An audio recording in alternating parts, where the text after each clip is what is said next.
kami dari kelompok 1. Kami dari kelompok 1 akan menjelaskan tentang perkembangan Islam di Asia Tenggara. Sebelumnya perkenalkan, nama saya Najib Ratisna. Saya Sari Cahya Apriani. Saya Nurul Harisa. Saya Nur Deani. Saya Nabila Simanfahira. Selanjutnya langsung saja ke materinya. Untuk pembahasan pertama akan dibacakan oleh Adil. Uyuy. Siapa Uyuy?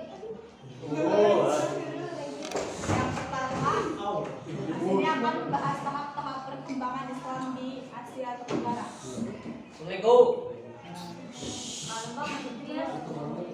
Kehadiran para pedagang Muslim tahun 7 sampai 12 Masehi. Pada fase ini diyakini sebagai fase permulaan dari proses sosialisasi Islam di kawasan Asia Tenggara yang dimulai dengan kontak sosial budaya antara pedagang Muslim dengan penduduk setempat. Pada fase pertama ini tidak ditemukan data mengenai masuknya penduduk asli ke dalam Islam. Bukti yang cukup jelas mengenai hal ini baru diperoleh jauh hari kemudian, yakni pada permulaan abad ke-13 Masehi atau 7 Hijriah. Walaupun di Lerat Gresik terdapat sebuah batu nisan bertuliskan Fatimah binti Maimun yang wafat pada tahun 475 Hijriah atau 1082 Masehi.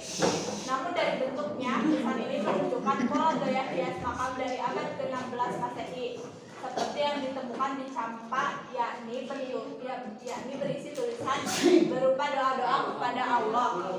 Ini adalah contoh foto dari makam Siti Fatimah binti Maimun.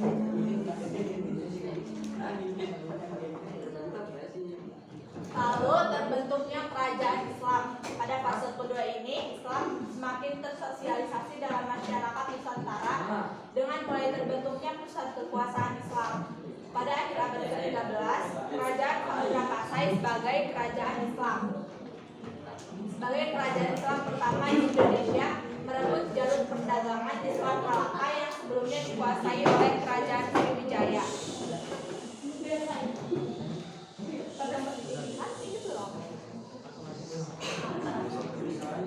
Selanjutnya adalah perkembangan Islam di Thailand. Islam masuk ke Thailand sejak pertengahan abad ke-19. Proses masuknya Islam di Thailand dimulai sejak kerajaan Siam mengakui kerajaan Patani Raya atau lebih dikenali oleh Muslim Thai sebagai Patani Darussalam. Patani berasal dari kata Al-Patani yang berarti kebijaksanaan atau cerdik. Karena di tempat itulah banyaknya lanjut ulama yang berdialog Islam. Perkembangan Islam di Thailand semakin pesat saat beberapa pekerja Muslim dari Malaysia dan Indonesia masuk ke Thailand pada akhir abad ke-19. Saat ini kerajaan Thailand membangun beberapa kanal dan sistem perairan di Mahanakhon yang sekarang dikenal sebagai Provinsi Lombok. Beberapa keluarga Muslim menggalang dana dan mendirikan masjid sebagai sarana ibadah. Sebuah masjid didirikan pada tahun 1992 oleh warga Indonesia dan komunitas Muslim di Asia Tenggara. Dana wakaf masjid ini adalah milik almarhum Nabi Saleh, seorang warga Indonesia yang bekerja di Bangkok. Bisa dilihat ini adalah masjid berarti sesuai peninggalan Islam di Thailand. Tokohnya Syekh Ahmad dan Muhammad Said.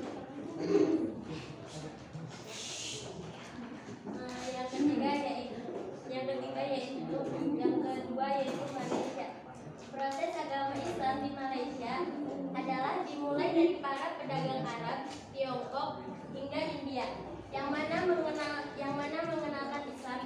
Para pedagang tersebut diperkirakan masuk Malaysia pada tahun 674. Proses masuknya Islam di Malaysia. Sejarah masuknya Islam di Malaysia tidak terlepas dari peran kerajaan Melayu jauh sebelum datangnya Inggris di kawasan tersebut. Sebab kerajaan-kerajaan di Malaysia dalam sejarahnya dikenal sebagai kerajaan Islam dan oleh pedagang Gujarat keberadaan kerajaan tersebut dimanfaatkan untuk mendakwahkan Islam ke Malaysia pada sekitar abad ke-9. Perkembangan Islam di Malaysia. Berlanjut penyeberangan Kesultanan Samudra Pasai dan Malaka.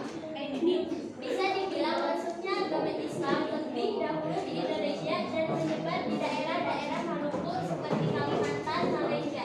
Kedatangan para pedagang yang masuk ke Indonesia dan pernah juga berlabuh di Malaysia karena berdekatan juga penyebaran dibilang relatif luas.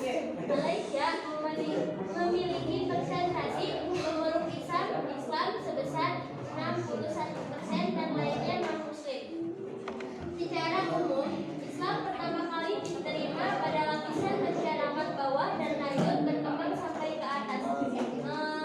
Ini contoh masjidnya yaitu Masjid Jami Kuala Lumpur dan tokohnya yaitu Anas Abdul Aziz dan Hamis Zulaikho.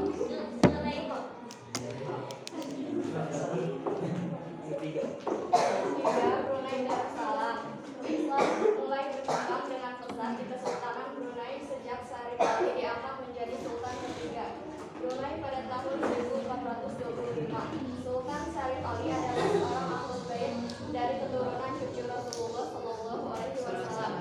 Hasan sebagaimana tercantum dalam batu tersilah atau prasasti dari abad ke-18 Masehi yang terdapat di Bandar Sri Begawan, ibu kota Brunei Darussalam. Selanjutnya, agama Islam di Brunei Darussalam terus berkembang pesat.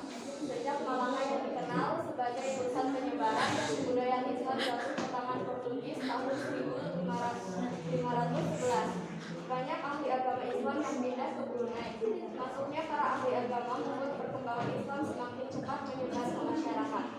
Setelah merdeka, Brunei menjadi sebuah negara Melayu Islam Baraja. Melayu diartikan dengan negara Melayu yang mengamalkan nilai-nilai tradisi atau kebudayaan Melayu yang lebih kebaikan dan pembentukan Islam diartikan sebagai suatu kepercayaan yang dianggap negara yang bermazhab Ahlus Sunnah wal Jamaah sesuai konstitusi dan cita-cita kemerdekaannya. Baraja adalah suatu sistem tradisi Melayu yang telah lama ada. Ini adalah contoh Masjid Sultan Umar Ali Syaifuddin. Tokohnya yaitu Syarif Ali. Negara yang ketiga, yang keempat, perkembangan Islam di Asia Tenggara yaitu Filipina. Islamisasi awal di Sulu dapat diklarifikasi dalam beberapa tahap. Tahap pertama terjadi pada seperempat terakhir abad ke-13 atau lebih awal ketika para pedagang asing mendiami kawasan ini. Beberapa pedagang ini menikahi keluarga setempat yang berpengaruh. Pada tahap ini elemen-elemen Islam awal dintegrasikan ke dalam masyarakat setempat dan secara bertahap terjadi pembentukan keluarga muslim. Tahap kedua yang diperkirakan terjadi pada paruh kedua abad ke-14 adalah kelanjutan dari pendirian kumpulan keluarga muslim yang secara bertahap melakukan dakwah terhadap masyarakat setempat. Peristiwa ini bersamaan dengan proses dakwah Islam di Jawa. Pada tahap ini, para pendakwah dikenal dengan sebutan makdum. Makdumin. Tahap ketiga adalah kedatangan Muslim Melayu dari Sumatera pada permulaan abad ke-15. Hal ini ditandai dengan kedatangan Raja Babinda dengan beberapa penasehatnya yang ahli agama yang membuat umat Islam saat itu memiliki penguasaan Muslim yang menjamin berjalannya proses dakwah. Tokoh yang menyebar agama di Filipina yaitu Karimul Makdum dan Raja Babinda. Pada saat itu Islam telah menyebar dari daerah pantai ke daerah pegunungan di pedalaman Pulau Sulu.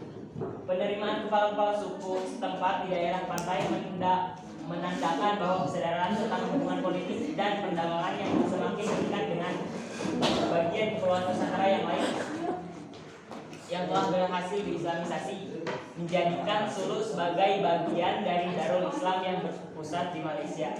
Berikut ada peninggalan dari Filipina yaitu Masjid Jami Al-Dahab. Selanjutnya kita buka sesi tanya jawab untuk apakah ada yang ditanyakan? Ada. Ini aja, apakah yang kami jelaskan ini jelas? Tidak. Jelas. Kita jangan dengerin. Kalau ada yang mau tanyakin aja. Tanyain. Tanyain. Assalamualaikum warahmatullahi wabarakatuh. Waalaikumsalam warahmatullahi wabarakatuh. Perkenalkan, nama saya Sirajul Akmal dari kelompok 2 bawah. Saya ingin bertanya, kan tadi di Siti Fatimah itu ya. Nah kan itu di Kampa terdapat doa-doa kepada Allah. Nah coba sebutkan apa saja doa-doa yang ada di daerah Kampa. Bisa dicek. Terima kasih. Wassalamualaikum warahmatullahi wabarakatuh. Waalaikumsalam.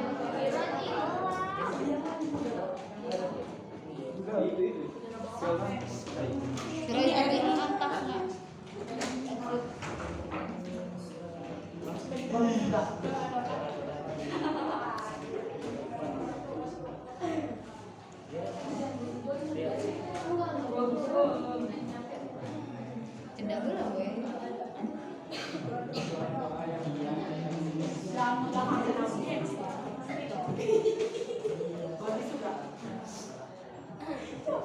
Mantap om.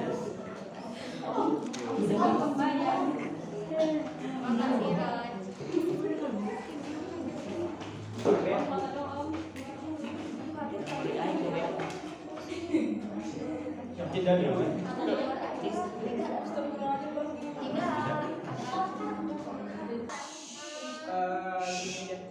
Sebelumnya terima kasih kepada Sirajul Akmal yang sudah bertanya. Jawabannya itu mungkin karena dijelaskan karena ini cuma opini seseorang, berarti doanya mungkin doa-doa yang baik-baik gitu ya. Di Google juga tidak dijelaskan bagaimana doa-doanya. Ya kalau mau tahu doanya apa ya datang aja ke sana. Ya, ada doa-doa pastinya doa-doa yang baik-baik. Umumnya sama di mana nih? Nah, Ya. Ayo kita berdoa dulu. Makasih ya, Reni. Sekian dari kelompok kami, kurang lebihnya mohon maaf. Assalamualaikum warahmatullahi wabarakatuh.